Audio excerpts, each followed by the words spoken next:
explain the camera first. I'm in the process of becoming a trainer, and the person I'm working with is in Seattle, so she wants to watch me teach, so I've been trying to video a bunch of my teaching to send it to her. If there's, when we're done, if there's anything that you'd rather have me not send, it's just going to her, with nobody else seeing it. If there's anything you'd rather have me not send, just let me know. And you too, bro. And me too. Yes. But I'm here seeing it real time, so. Did you say YouTube? Everybody. And YouTube. On YouTube. Oh, YouTube. On YouTube. YouTube. We do something. We're going to broadcast this. It's going to go viral. On YouTube is great. Oh. That's true. So I just wanted to quickly refresh people on the NVC process, just to plug in where we're going to focus on today, so you've got some structure in your mind.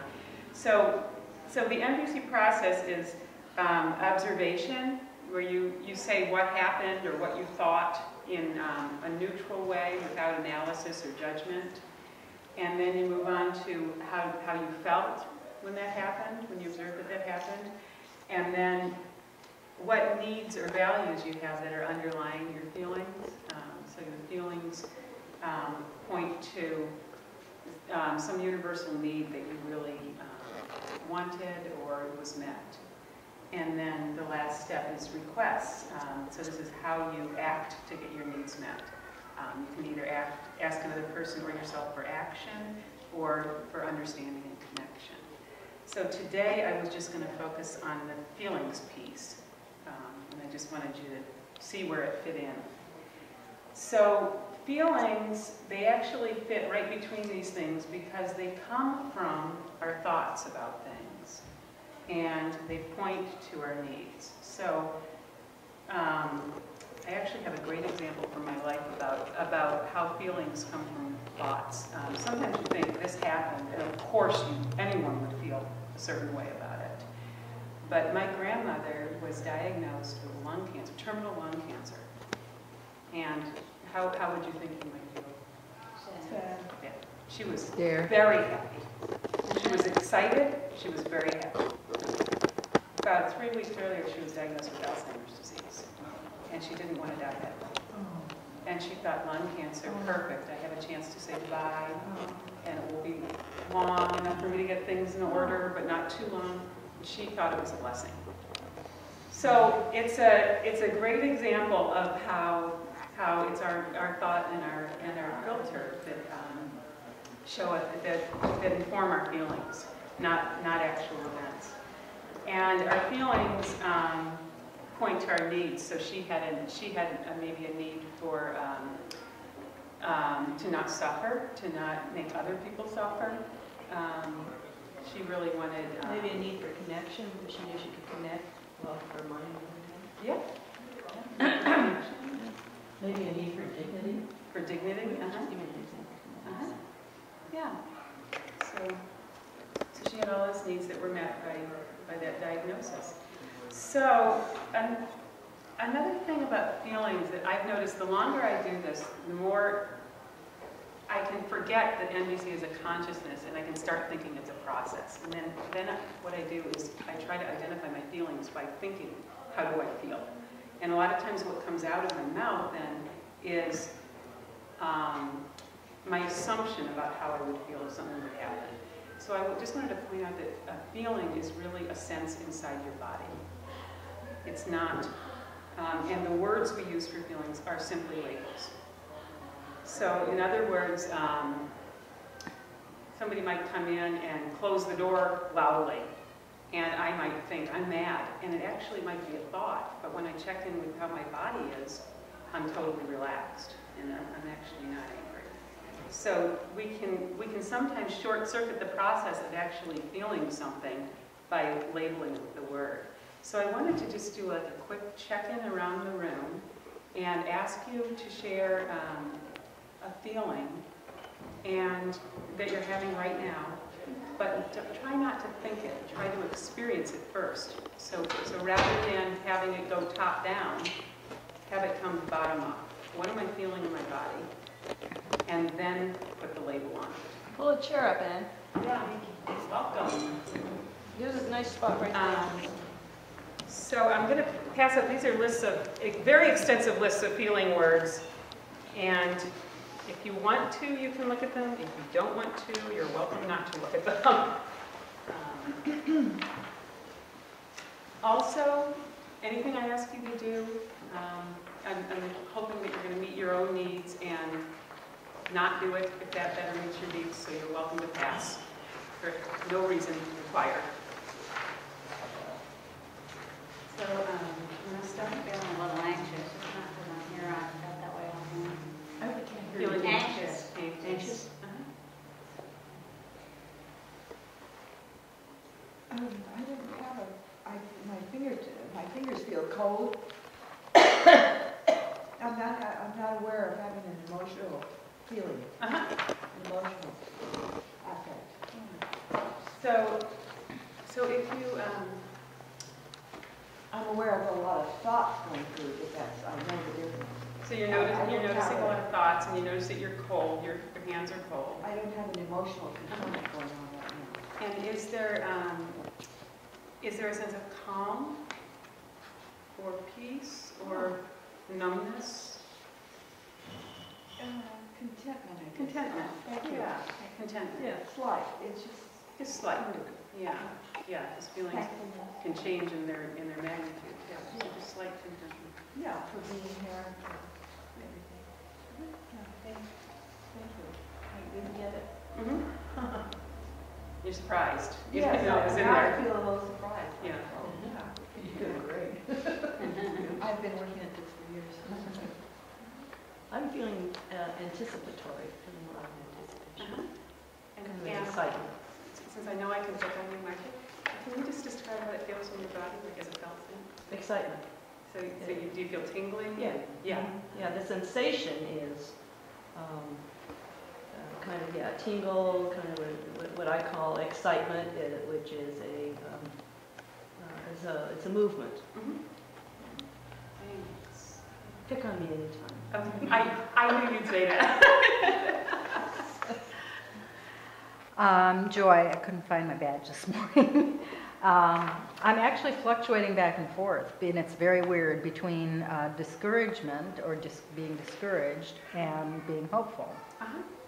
And so being here helps with the hopeful side, which is, and so it creates a very strange fluctuation in my body, where the discouragement is kind of a feeling in the pit of my stomach, but the hope is higher up, more in my heart. And they're both there at the same Yeah. time. You can touch them. I'm glad you said that, actually, because I read some research recently that said they thought that things like happiness and sadness were two ends of the spectrum. And if you were one, then you couldn't be the other. And when they actually went in and researched people, they found out that people who felt more happy actually felt more sadness too. So more disappointment, what you said, disappointment? Discouragement. Discouragement and hopefulness. You can feel both at the same time. Yeah. Feelings don't really contradict one another. They can all be there. Thanks. I'm feeling overwhelmed. I've got cold hands. But there's another part of me that's feeling I can control some things that I haven't been controlling. So, Confident?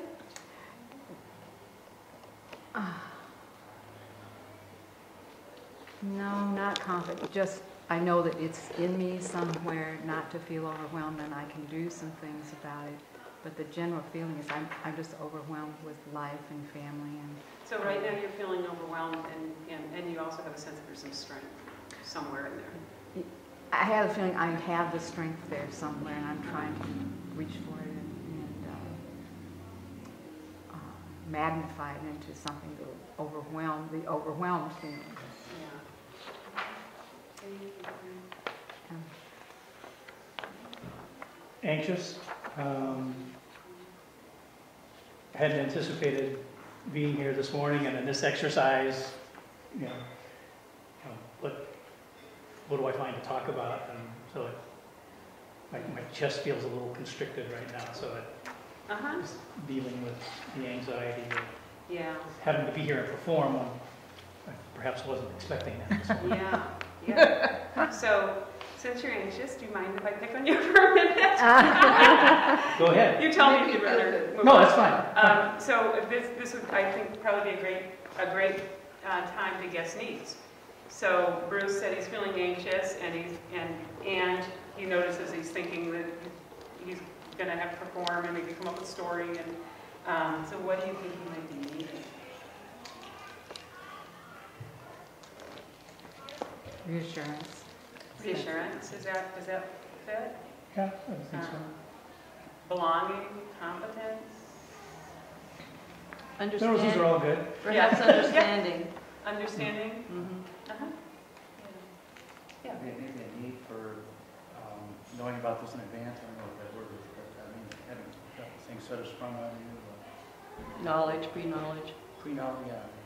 What's going to So happen? predictability. Predictability, yeah. Uh-huh. Predictability. Is that good? Okay, thank you. Mhm. Yeah, well, I'm feeling a little different when we started. When I started, I was going to say, well, I'm feeling a little carried or preoccupied. I looked at the list, maybe a little edgy or fidgety, sort of the opposite of being in the moment. But since we started, I'm doing better. Mm-hmm. So now you Getting notice more that you're focused. focused and calm. Or can you have maybe a little bit of the other still there? I'm still working on it. Yeah. Maybe a little bit what Cruz was saying, just like too many monkey mind fantasies going on. Yeah. Okay, better. Yeah. Focus. Thank you. I'm feeling a little bit anxious because, or I'll just say that, and I'm also feeling kind of excited. And the anxious is because I told Don I'd be coming home pretty soon after church. You know, he's there, and we both had colds, and so. And I'm excited because I wasn't expecting this here today, and I know some people that have been really enthused about NBC, and I thought it's something I'd like to explore a little more, and this was a pleasant surprise, this opportunity.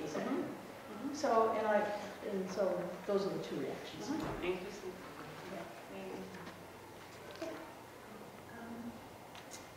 I feel a little bit off balance because I'm new in this community, and I'm just a visitor. I'm curious, but that's here. And what do you notice when you're checking adults? I notice that I usually go to my head rather than going to my body for the feedback.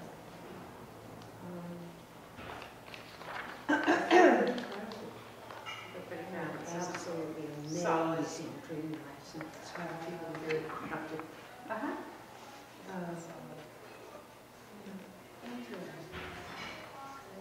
Let's see your name. Anne, thank you. Can I make a request? Yes. I'm maybe the only one, but I'm having a little trouble hearing people. Oh, I don't know whether I'm doing, especially women's voices are a little hard for me here. I appreciate if people would project. okay. Thank you. Okay, I've got two really quick exercises, and I just want to reiterate. I'm a person who tends to be anxious when I'm participating in groups like this for kind of the same reason Bruce said. So I just want to reiterate that if you don't feel like doing something, just say pass, and we'll just move on. And I'm hoping that hearing that might help you relax a little bit and know that you don't have to come with something if you're feeling stressed. But I think there's value in watching and listening too. So the first little thing I have from this for there is about how our thoughts cause our feelings. And a lot of times we have thoughts that are so quick that we don't even notice the thought. And we just notice, I feel angry, or I feel happy, or you might notice the reaction to the thought. So what I'm going to do is I'm going to tell you a scenario, a broad scenario. You can fill in any details you want in your mind. And then we'll just go around and you tell me how you think you might feel if that happened. And hopefully you'll see that we all react differently to the same thing. The first one is you lost your car keys.